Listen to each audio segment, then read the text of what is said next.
The sun always seemed weary over Isokan town, like even the heavens bore witness to the burdens its people carried. In a quiet corner of this dusty, forgotten town lived a girl named Amarachi Adebayo. She was 23, gentle in voice and fragile in spirit, with eyes that always looked on the brink of tears. Her mother had died the very day she was born, and from that moment on, Amarachi was left to grow up with a father who never once called her my daughter. Chief Tunde Adebayo, her father, had remarried when Amarachi was just a toddler. His new wife, Madame Ronke, was a woman with a sharp tongue and an even sharper heart. Ronke brought with her a daughter named Kemi, who was 2 years younger than Amarachi. But while they lived under the same roof, they were from different worlds. Where Kemi was praised, Amarachi was punished. Kemi was dressed in fine ankara and gold jewelry, while Amarachi wore tattered hand-me-downs and toiled endlessly in the compound. If Kemi broke a plate, it was Amarachi who was scolded. If Ronke had a bad day, Amarachi was her verbal punching bag.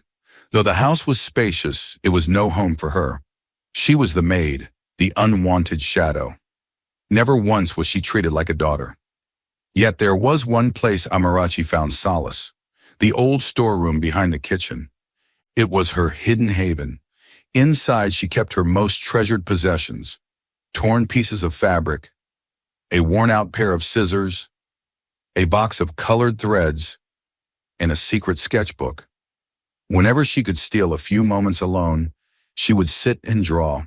Dresses, coats, blouses, and flowing gowns she had only seen in old magazines, or on elegant women who passed through Isokan's dusty roads. Sometimes she'd even stitch miniature outfits with discarded fabric and try them on, admiring herself in a cracked mirror while whispering, "One day."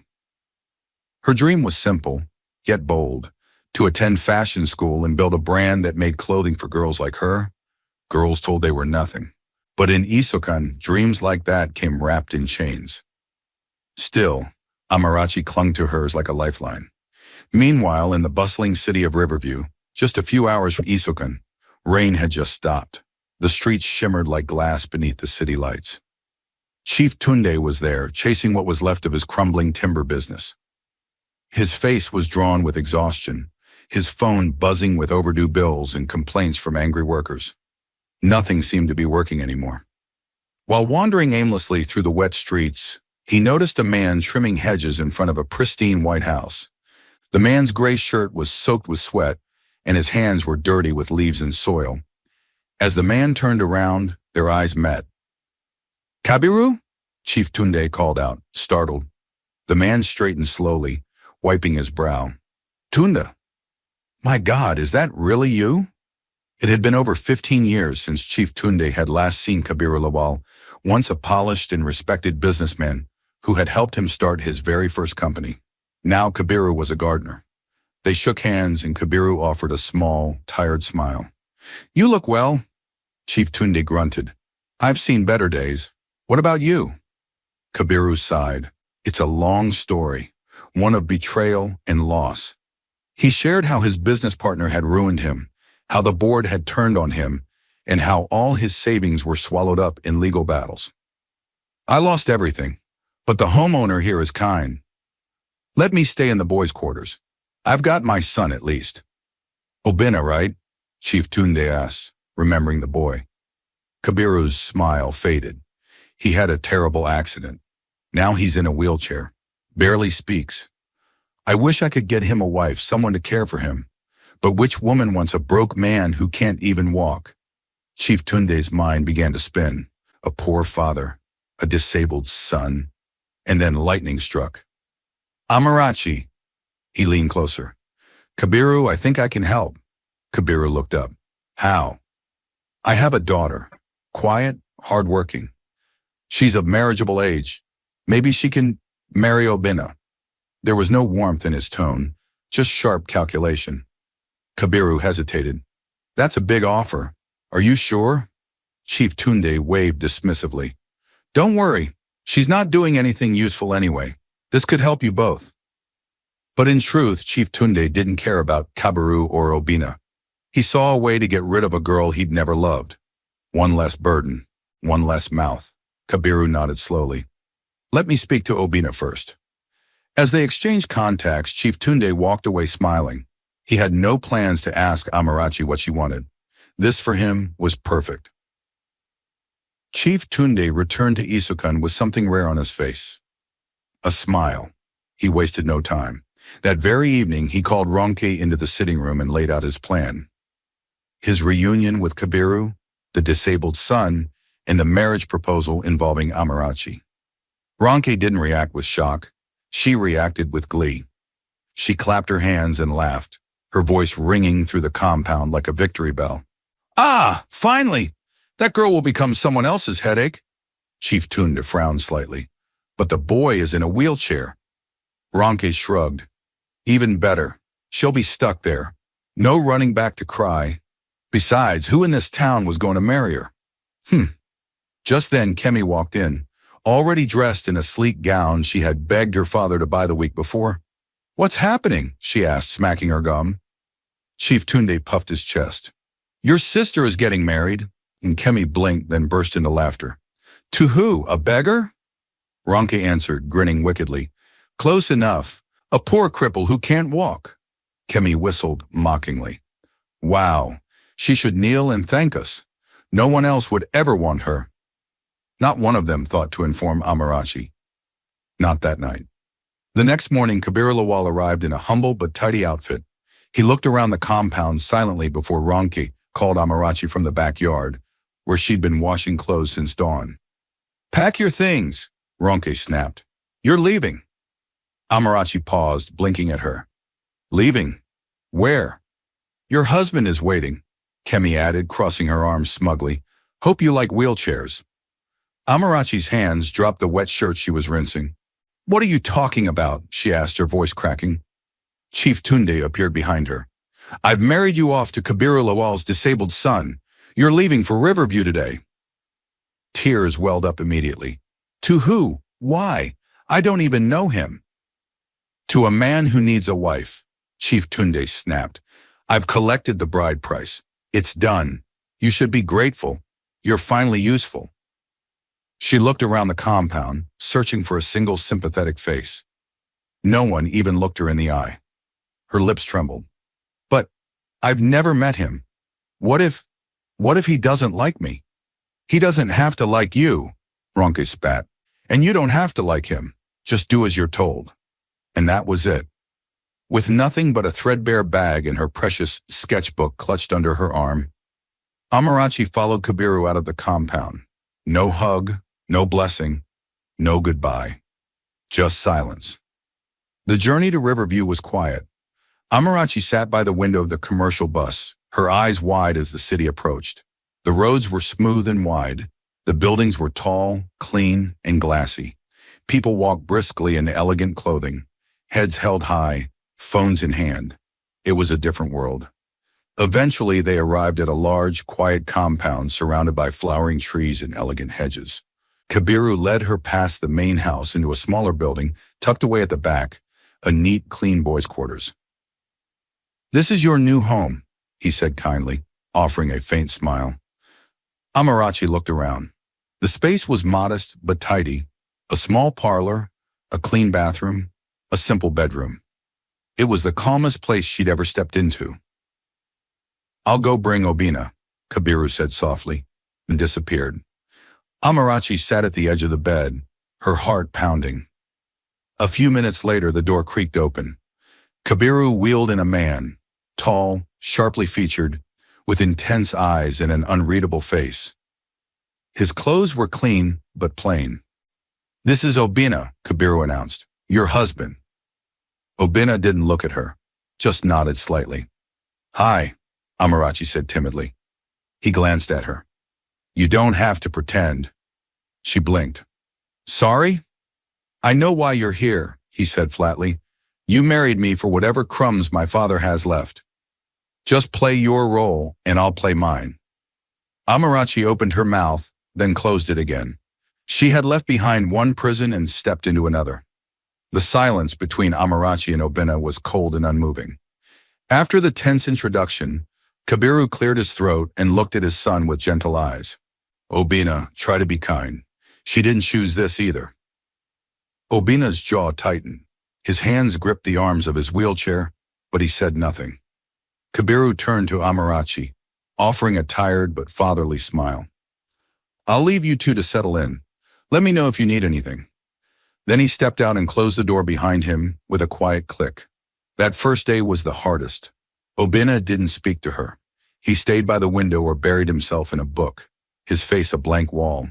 If Amarachi said anything, he gave short, clipped responses, or worse, ignored her completely. Still, she tried. She swept the room, arranged the shelves, folded his clothes, and cooked their meals with quiet diligence. One evening, she placed a warm bowl of rice and stew in front of him. He glanced at it and said, "You don't need to act. I don't need your pity." That night, Amarachi cried into her pillow, her sketchbook tucked under her arms like a shield. But in the morning, she got up and tried again. And again. Days turned into weeks. Amarachi continued her quiet routine. She cooked, she cleaned, she stopped trying to win his approval, and simply did what needed to be done. She began sewing again, silently transforming Obinna's old faded clothes into something fresh. She didn't ask for permission. She simply worked. She fixed the ripped sleeve of his white shirt. She replaced the missing buttons on a faded jacket. She stitched a new pillow cover using leftover fabric from the storeroom. Every evening, she would sketch new designs by the dim glow of the lamp. Dresses, jackets, shirts, and gowns inspired by the fashion she once only saw in dreams. And slowly, Obinna began to notice. He noticed the neat stitches on his clothes. He noticed the quiet strength in her silence. He noticed how she never asked for anything and still gave the larger portion of food to Kabiru each night. He saw how she laughed with his father, even over burnt pots of beans, her laughter soft and genuine. One quiet evening, as Amarachi sat threading her needle near the window, Obinna finally spoke. "That jacket," he said. She looked up, startled. "Yes? The one I wore today. You fixed it?" She nodded. "It had a tear at the elbow. I just wanted to help." He paused. "It fits better now." A small smile bloomed on her lips. "I'm glad." Then silence again, but this time it wasn't uncomfortable. It was gentle. Life in the compound continued. Kabiru still worked in the garden, coming home every evening with sore hands and small gifts, tomatoes, peppers, plantain. They didn't have much, but there was something new and precious growing in that small house. Peace. And slowly Obinna began to see Amarachi, not just as the girl forced upon him, but as someone warm, patient, and quietly extraordinary. Riverview's air was warming with the weeks, and Amarachi had grown into a rhythm of peace. Each morning, she woke early to make breakfast, clean the house, and spend quiet hours sewing by the window. But what began as simple mending soon transformed into something far more. She no longer just repaired Obinna's clothes. She redesigned them. She took his old faded shirts and gave them new shapes. She altered loose trousers into better fits, stitched bold fabric patterns onto plain jackets, and infused each piece with her unspoken love for fashion. Her fingers moved with precision and purpose, and little by little, Obinna's wardrobe began to look like it came from a high-end boutique. He noticed, but still said nothing. Until one morning, Amarachi wheeled him to the main compound to deliver something to Kabiru, and fate intervened. As they entered the manicured front garden, a sharply dressed man paused mid-conversation with a client. He looked up, his eyes catching Obinna's jacket. Clean lines, sharp fit, and an eye-catching mix of textures. "Nice jacket," the man said casually. "Where'd you get it?" Obinna looked down awkwardly. "My wife made it." The man raised a brow. "She designed this?" Obinna nodded once.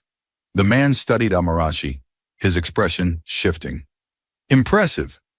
That man was Mr. Bancole, the young CEO of Deluxe Group, one of the largest fashion companies in the country, and the owner of the mansion Kabiru worked for. Later that day, Bancole returned to the boys' quarters, flanked by his polished shoes and air of influence. Amarachi, mid-thread, stood frozen as he entered. "Hello, Amarachi," he said warmly. "I must admit, I was impressed earlier. That design? It was brilliant." She blinked, uncertain how to respond. You've got raw talent, he continued, untrained but full of vision. I own a fashion brand, Dulux Group, and I'd like to offer you an internship. You'd learn under my design team, develop your skills, maybe even launch your own line one day. Amarachi's heart raced. Her eyes darted between Kabiru and Obina. I've never worked in a company before, she said nervously. You don't need experience, Ben Cole said, handing her a sleek business card. You've got the most important thing already, vision. And with that, he smiled and left. That night, the air in the house felt charged with something new. Amarachi sat with Obina and Kabiru, holding the card like it was a sacred treasure. I want to take the offer, she said softly, not just for me, but for us. You've been working so hard to keep the lights on. If I can earn something, anything, it could help. Maybe one day I could even attend fashion school. She turned to Obina. I won't abandon you. I'll still cook, clean, do whatever's needed. But I need this. Just the chance to try. The silence that followed was thick with thought. Then Obina looked at her and said something she never expected. Do it. Amarachi blinked. Really? He nodded. You've earned it. You've already given so much. Kabiru's tired eyes glowed with pride. Amarachi looked down at the card again, her chest fluttering. For the first time in her life, her dream didn't feel so far away. The very next morning, Amarachi woke with a spark in her eyes. She was no longer just dreaming. She was stepping into her future. Dressed in her best outfit, she adjusted the scarf on her head and held her sketchbook tight like a compass, guiding her into unknown territory. Kabiru walked her to the gate of the mansion, his steps slow but proud. You can do this, he said quietly. Amarachi turned to him, eyes moist. Do you really think so, sir? Kabiru smiled, his voice warm and certain. I know so. No one had ever spoken those words to her. Not her father, not Madame Ronco, not even herself. But here was a man who saw her, truly saw her, and believed. Arriving at Dulux Group, Amarachi stepped into a whirlwind world she'd only read about. Design boards stretched across walls. Swatches of fabric lay in bundles. Tailors and assistants moved with urgency, adjusting hemlines and prepping fittings for fashion shows. It was loud. It was overwhelming. It was perfect. Though it was her first time in a corporate environment, Amarachi didn't cower. She watched, listened, learned. She stayed after hours to help clean up, to ask questions, to sketch late into the night. She studied fabric types, color theory, and stitching techniques. She practiced at home using scraps Kabiru brought from gardens and old clothes Obina no longer used. Within weeks, her work caught attention. One of her sketches, a modern jacket using traditional ASO fabric, won a regional design award. Senior designers began whispering about her. Clients asked, "Who's that girl?" But fame didn't change her. Every evening, no matter how tired she was, she returned home. She would switch out of her office clothes, prepare dinner for Kabiru and Obina, help with his medication, and tidy their home. She boiled water for his baths and laid out his clothes for the next day. She never let the glamour of Dulux blind her from the humble peace they had built. And Obina noticed. He watched the way she moved with grace, never complaining, never demanding. She still smiled with softness, still looked at him like he was whole. Something inside him stirred, something he'd locked away for so long. One afternoon at the office, as Amarachi reviewed fabric samples, Mr. Bancol approached her with 2 steaming cups of coffee. You look like someone who needs a break, he said, handing her one. Thanks, she replied, cautious but polite. You're talented, Amarachi, but you're holding back. She looked up, slightly confused. I'm doing my best. I don't mean your effort. I mean your ambition, he said, leaning in. Your designs deserve global attention. With my help, you could study abroad, meet industry icons, launch a global brand. I can give you that if you let me in. Amarachi froze. I'm married, she said calmly, her voice unshaken. Bencole's smile faded into a smirk. To a man in a wheelchair? Come on, you deserve more. You could have the world. She stood up slowly. Her voice was still gentle, but her eyes burned with dignity. The world means nothing if I have to throw away my soul to get it. I have a husband who believed in me before anyone else did. I'm not leaving him. Bancole said nothing. Amarachi walked away, her spine straight, her dignity like a crown. Later that week, she made a new friend at work, a bright, witty intern named Isioma. They bonded quickly, sharing lunch and stories during breaks. When Amarachi told Isioma about turning down Bancole's offer, Isioma blinked in disbelief. Are you serious? She asked. You're wasting your chance. For what? A man who can't walk? Amarachi smiled. He may not walk, but he stands by me better than anyone ever has, and I'm beginning to really care about him. Isioma didn't understand. But Amarachi didn't need her to. Because for the first time, she wasn't just grateful to be married. She was happy. Just when everything seemed to be falling into place for Amarachi, the atmosphere at Deluxe Group began to shift. It started with whispers. First, in the hallways, then in the lunchroom, then, openly, among designers who once complimented her sketches. People began murmuring that Amarachi's rise wasn't talent. It was favor. They claimed Mr. Bancole was secretly in love with her, that he'd gifted her the award she'd won, that she was using his influence to climb. Everywhere she turned, there were eyes watching, smirking, judging. Even those who used to greet her with warmth now offered cold glances. The office, once a place of passion and discovery, started to feel suffocating. One afternoon, as she folded fabric samples with Isioma, the conversation took an unexpected turn. You know, Isioma said, lowering her voice, most girls would kill to be in your position. Mr. Bancole is young, rich, and clearly interested, and they're already dragging your name through the mud anyway. So, why not just do it? Amarachi paused mid-fold. You think people care about the guy you go home to? That tiny boy's quarters? The man who can't even walk? Amarachi looked at her quietly, then placed the fabric down. I don't care what outsiders think, she said softly. I didn't marry Obina for money or pity. I married him because, for the first time in my life, I found peace, and I'm not giving that up for anyone. Isioma rolled her eyes. Peace doesn't pay the bills. Amarachi smiled faintly. Maybe not, but peace gives me something money never could. Freedom. That evening, Amarachi returned home unusually quiet. She didn't hum as she cooked. She didn't smile as she folded the laundry. Her shoulders were slouched, her steps slower. Obina noticed immediately. After dinner, he wheeled himself beside her on the couch, his voice gentle.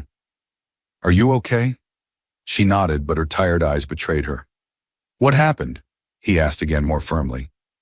She exhaled and looked at him. It's Bancole. He's been pressuring me to be with him. People at work think I'm already with him. They say things, ugly things. They think I'm using him. Obina looked away, his jaw tightening. I'm sorry, Amarachi said quickly. I didn't mean to upset you. It's not you, he whispered. It's me. She blinked. What do you mean? He took a deep breath. Maybe you should go. Amarachi sat up straight. What? Maybe Bancole's right. You could have the world. Why waste it here? With me? Don't say that, she said sharply. I can't walk, Amarachi. I can't stand beside you when they insult you. I can't give you what he can. She reached for his hand. But you gave me what no one else ever did. Kindness, patience, respect. You saw me when I felt invisible. I don't want mansions. I don't want riches. I want you. Tears welled in Obina's eyes. But I have nothing. You have everything I've ever needed, she whispered. And then, for the first time since they were married, she leaned in and kissed him. Softly at first, then with certainty. It wasn't the kiss of obligation. It was the kiss of choice. In that moment, they weren't a crippled man and a discarded girl. They were home. That night, the stars above Riverview sparkled like quiet witnesses to something sacred. Inside the little boy's quarters behind the grand mansion, Obina sat beside Amarachi, his fingers gently brushing hers. The kiss they'd shared lingered in the room, tender, honest, and life-altering. Obina turned to her, his eyes softer than they had ever been. "There's something I need to tell you," he said. Amarachi looked up, eyebrows raised. He inhaled slowly, his voice calm. "Everything. I need to tell you everything." Amarachi said nothing, but her silence told him to go on. "I'm not poor," Obina began. She blinked, confused. "What?" "I'm not just some broken man living in the servants' quarters of a rich man's house," he said. "That mansion, the fashion brand, Dulux Group, it's all mine. I own it." Her lips parted in disbelief. "But, Mr. Bancole?" "Bancole is my assistant," Obina explained. "After the accident, I couldn't face the world. I didn't want pity, so I stayed hidden. I let him be my face to the public." Amarachi stared, speechless. "When my father told me your story, I didn't want to go through with it. I was angry, bitter. I didn't think anyone could love me anymore. But my father, he said something that stuck with me. What if she's different?" He looked into her eyes. "And then your father walked right into our trap." "Trap?" she whispered. Obina nodded. "My father let him believe we were poor. He wanted to see how he'd treat you, and without hesitation, he gave you away like you were nothing. So we staged everything, the small room, the silence, even the job offer from Bancole. We needed to know if you would choose me or the world." Amarachi's heart thundered in her chest. You were testing me?" "I hated it," he admitted, "but I had to be sure. And you chose me. Not once, but over and over." Tears rolled down her cheeks. "Everything I thought I knew." Obina leaned in, taking her hands in his. "Everything you've earned, the job, the recognition, your designs, it's all real. You are real. But I had to know you loved me for me." Amarachi looked away, torn between shock and something deeper, understanding. "I won't lie," she said. "It hurts that you didn't trust me enough to tell me sooner." He lowered his gaze. "I was scared." She paused, then reached for his hand. "I understand. You've been through pain I can't imagine." Obina nodded. "I was engaged before the accident. We had everything planned. But after the crash, she left within a month. Said she couldn't live with someone who might never walk again." Amarachi's eyes filled with sorrow. She squeezed his hand gently. "She didn't love you," she said softly. "Not like I do." Obina's eyes widened. You love me?" She nodded, her smile tender. "With everything in me." His voice cracked with emotion. "I don't deserve you." "You deserve everything, Obina." They embraced tightly, two broken pieces now forming something whole. And in the stillness of that night, with truth finally laid bare, a new chapter began, one built not on secrets but on trust. The days that followed Obina's confession brought with them a sense of renewal. Gone was the hesitation, the silence, the emotional distance. In its place bloomed partnership, trust, and something neither Amarachi nor Obina had truly known before: joy. With Obina's full support, Amarachi was officially named creative director of one of Dulux Group's rising fashion labels, a brand dedicated to bold, Afrocentric designs. Her first day walking into the design studio as the boss was unforgettable. Staff who once whispered behind her back now stared in stunned silence. Some looked ashamed, others looked afraid. Even Isioma, her former lunch partner, approached her with watery eyes and a trembling voice. "I was wrong," she said quietly. "I judged what I didn't understand. I'm sorry." Amarachi simply nodded, her chin held high. She had nothing to prove to anyone anymore. She had also enrolled in fashion school, determined to sharpen her gifts with the knowledge and structure she had longed for. Each day she immersed herself in textile studies, fashion history, and business strategy. Her nights were filled with sketches, project deadlines, and sewing practice, but also soft dinners, warm laughter, and shared dreams with Obina. They were no longer strangers in a quiet house. They were a team, And Amarachi didn't stop there. One morning, she gently nudged Obina as he wheeled himself into the kitchen. "Let's try therapy again." He frowned. "You really think it'll help?" She smiled, cupping his hand. "I believe it can, but more importantly, you need to believe it too."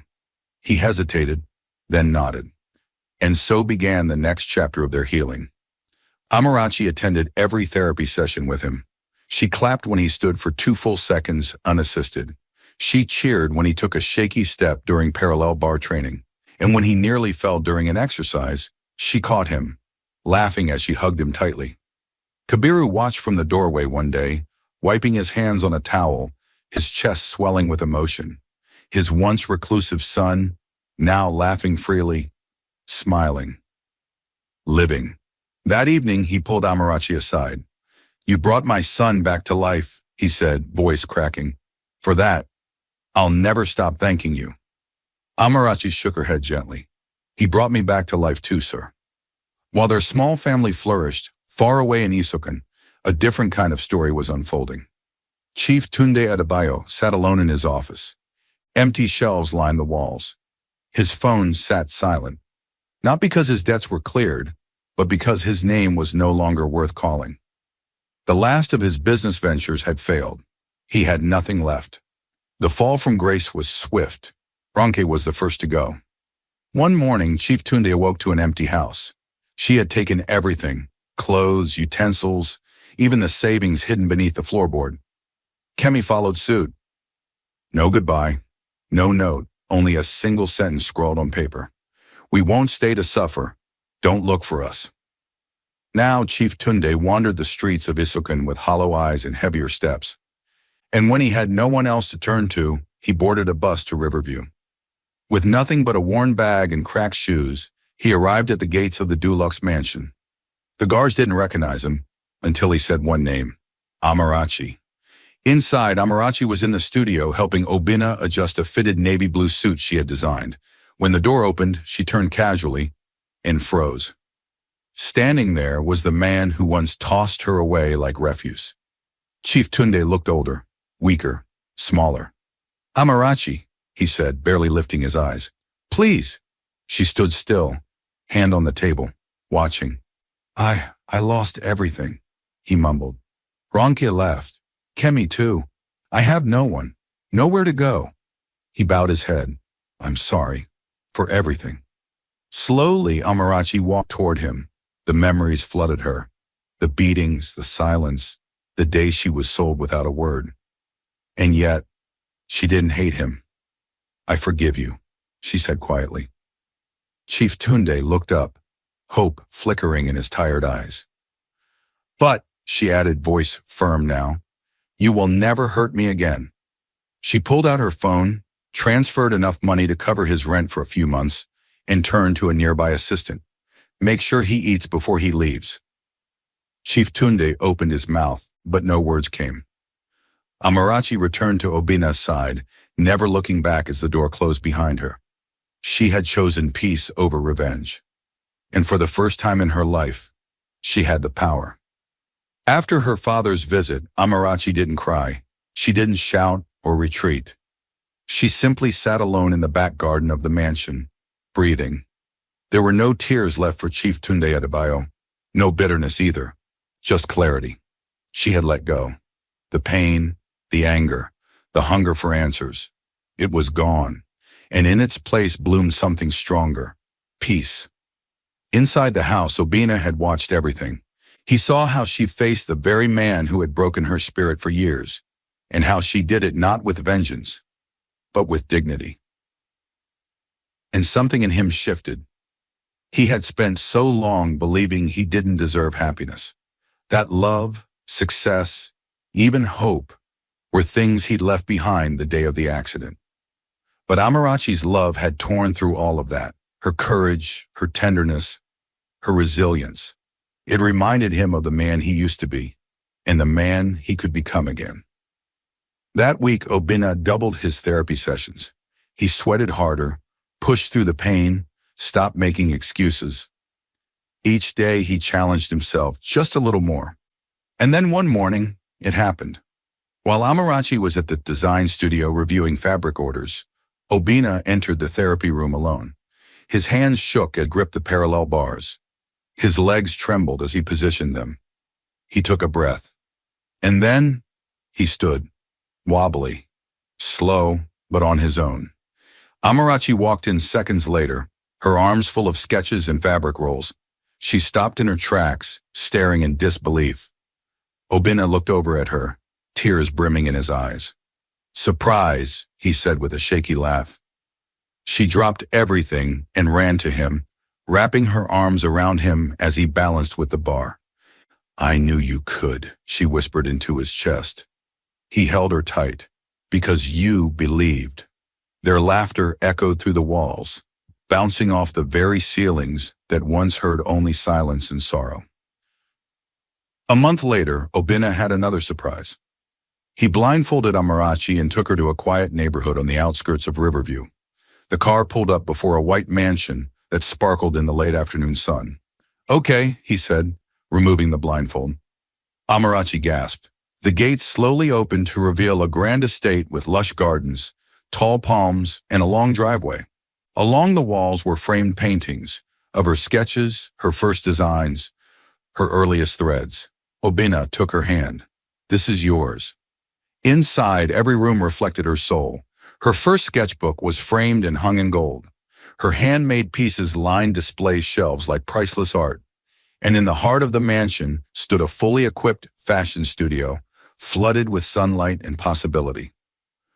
"I wanted to give you a space where your dreams don't just live," he said, voice steady. "They fly." Tears streamed down Amarachi's cheeks. "How did I ever deserve you?" Obina smiled. "I ask myself the same thing every day." By the end of the year, Amarachi completed fashion school at the top of her class. With Obina's support and her own fierce determination, she launched her fashion label, Threaded Grace. Her designs walked international runways in Paris, London, and Johannesburg. Her face adorned magazine covers. She was hailed as Africa's voice of raw authenticity in fashion. But no matter the fame or the flash, Amarachi always returned home, to Obina, to their small dinners, their shared tea, and their midnight walks through the studio. And every morning, she woke beside the man who once believed no one would ever love him. Now he had a woman who loved him with her whole soul. Two hearts once discarded, now celebrated. With her fashion brand thriving and her name echoing across continents, Amarachi Adebayo found herself at the pinnacle of everything she once dared to imagine. Her label, Threaded Grace, was not just a business, it was a movement. Her bold fusion of African heritage and modern elegance was inspiring a new generation of designers across the continent. But deep inside, Amarachi knew that her mission was still incomplete. Yes, she had conquered silence. She had defied rejection. But what about the girls still stuck in places like Isokan? The ones with gifted hands but no tools? Dreams but no audience? She remembered the storeroom behind her father's kitchen, the smell of dust, the trembling fingers holding scraps, the whispered, "one day," into a cracked mirror. She remembered that girl. And so she built Thread Within, a free fashion institute for underprivileged children, especially girls from rural towns like Isokan. Classes were held in bright rooms with fabric walls, soft chairs, and windows that opened into the future. Amarachi taught them to sketch, to sew, to believe in themselves even when the world didn't. There were no uniforms, only creativity. No exams, just expression. No shame, only dreams. "We're not just making clothes," she told the girls one morning, her voice echoing through the cheerful classroom. "We're stitching back dignity." And they listened. They stitched. They smiled. They rose. But as the months passed, Amarachi began feeling different. She was more tired than usual. Dizzy spells crept in. She chalked it up to work stress, late nights, and constant travel. But one afternoon in the middle of a design consultation, her knees buckled. Obina was already at her side before she hit the floor. He rushed her to the hospital, his hand wrapped around hers the entire way. He was nervous, but calm. Her anchor. The doctor came in later with a broad smile on his face. Well, he said, flipping through the chart, you're not sick. Obina blinked. Then what's going on? You're pregnant, the doctor said. Amarachi's eyes widened.